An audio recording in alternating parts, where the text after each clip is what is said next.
Subscribe कीजिए इस channel को न्यूज़ की लेटेस्ट अपडेट सबसे आगे देखने के लिए।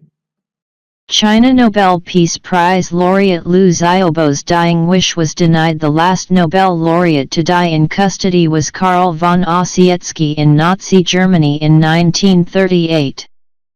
On Thursday, under guard inside a hospital in northeast China, Liu Xiaobo became the second.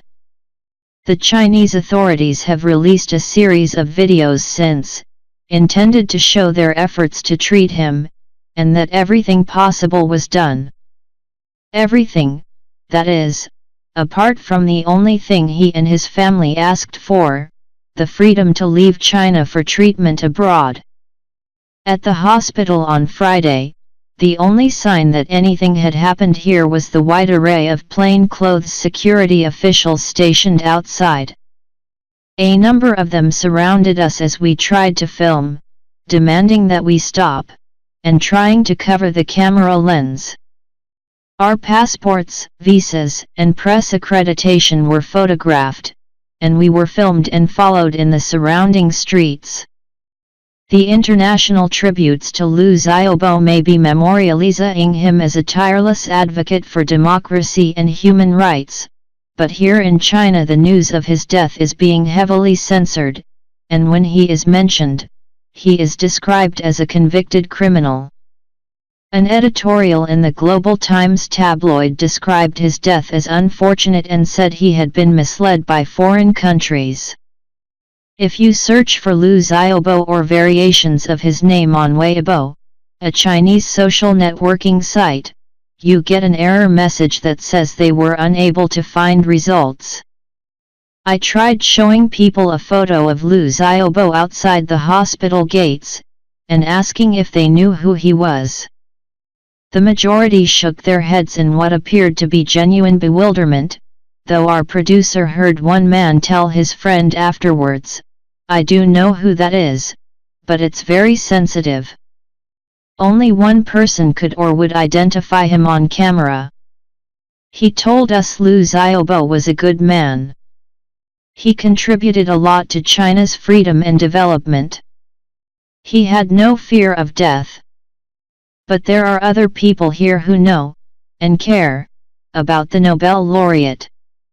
A member of the medical team at the hospital, who asked us to conceal his identity, told us he wanted to speak to us, despite the significant personal risk involved, because it was the right thing to do, and he wanted to say something true. He said he admired Mr. Liu's courage, and believes he should have been allowed to leave China. "We know he is going to die, everyone knows that he is going to die," he explained, "so I think we should allow him the last hope of his life." Instead, he died, as he lived much of the last 2 decades, deprived of his freedom, and silenced, cut off from the outside world.